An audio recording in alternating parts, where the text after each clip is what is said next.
So I'm going to, in real time in front of you, tell the future.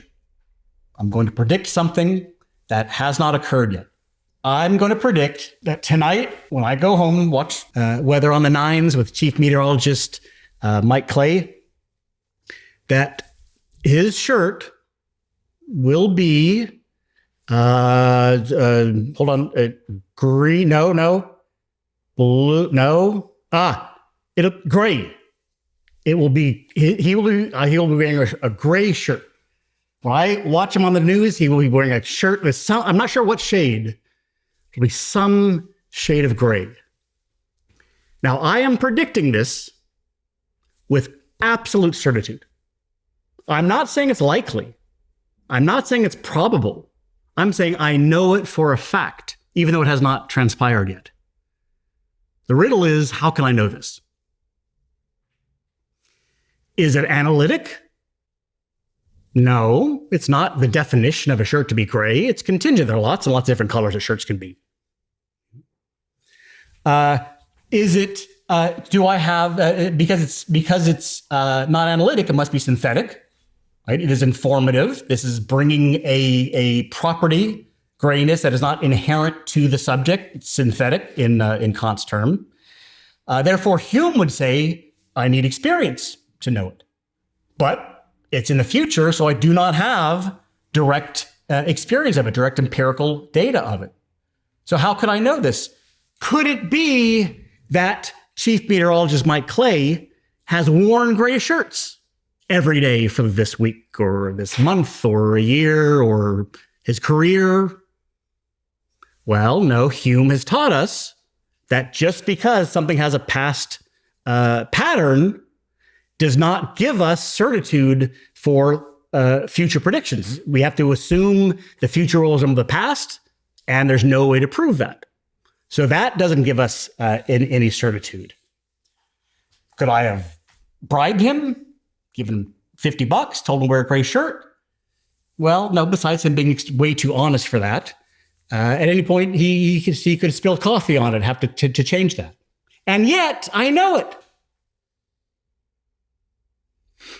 The solution is that I have a black and white TV.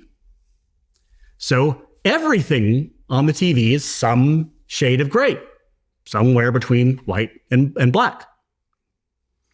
Now, notice how this works. If I only have access to information through one medium, the only way I can see Chief Meteorologist Mike Clay is through my TV. And if that medium has a specific effect on what comes through it, turns everything some shade of gray, then I can know for sure that everything that comes through that medium will have that particular property. If the medium that I get it through gives everything that comes through it one particular property, and I learn what that property is, then I know everything comes through it will have that property. And I know it prior to turning on the TV and seeing what's on there. In other words, I know it a priori relative to the TV. I don't need to see what is actually on the TV. That would be empirical. I know it a priori from the TV. I know the TV itself will do this before I see what's actually on it. And yet, it's synthetic. Because it's not the definition of a shirt to be some shade of gray. This still is content. This still is synthesizing something into it. So this gives me, it is a limitation. I cannot see colors on my TV, and yet this limitation gives me a power. The limitation is precisely what gives me necessary universal knowledge. Has to be gray. Everything on the TV has to be gray.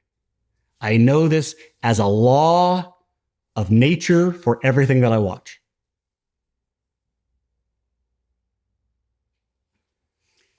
Now, we have to be careful here. The whole riddle turns on the ambiguity of when I say when I see his shirt. Right?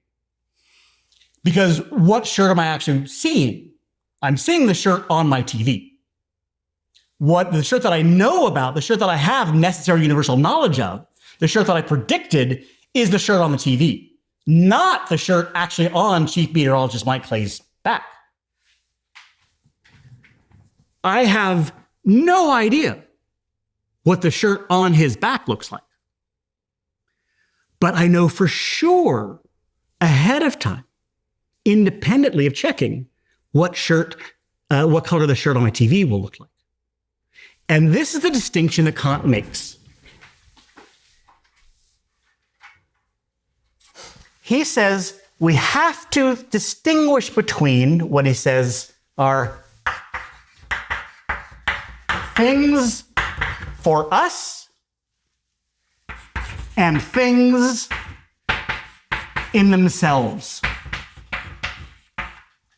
There is the way the world itself is, the way the world really is, on its own, independently of the way that we look at it, independently of the way that we see it, independently of any effect we have on it. And that, in this analogy, it's not perfect, but it's an analogy, that would be the shirt on his back.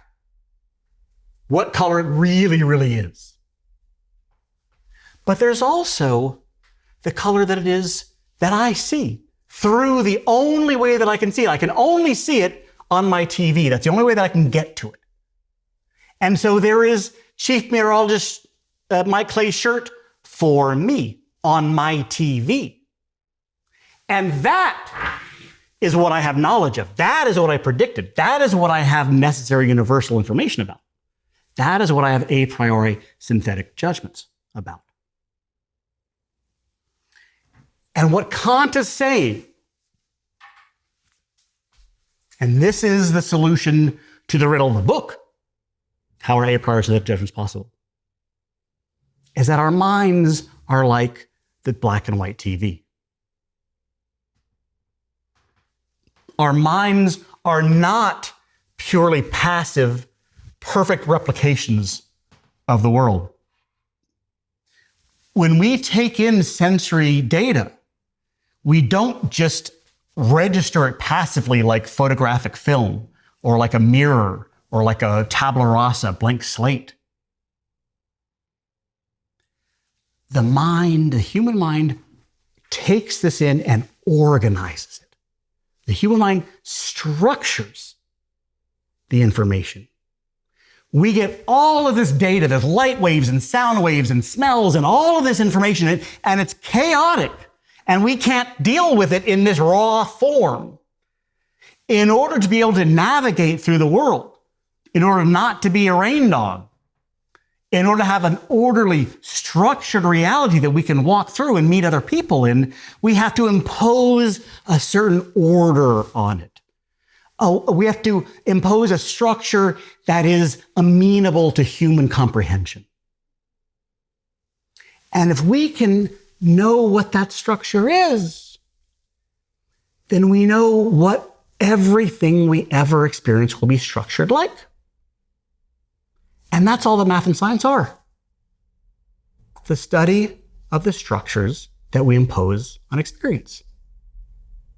Just like the TV, the only way we get to the world is through our mind, is through our senses, is through this structuring function.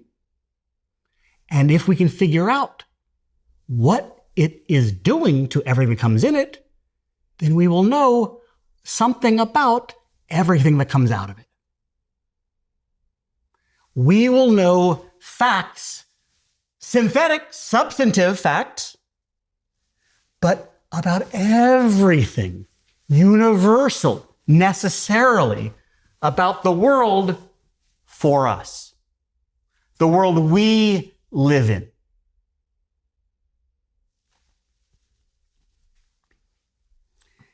Now, you have to realize what he's doing here. What he's doing here is stunning. On the one hand, he's taking Hume's empiricism And he's saying, yes, the only way we get any knowledge of the world is by getting sensory data. Yes, you are right, Hume. Empiricism has a deep, profound insight. The way that I know the world exists, the way I know anything about the world, is by turning on the TV. Otherwise, it's a blank. I've got to have input. You're right. But you're wrong to think that's all that knowledge is.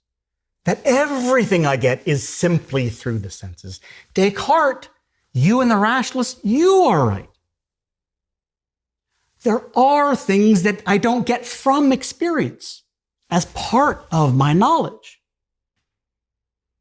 It's just that you were wrong, Descartes, to think that it can go beyond our knowledge.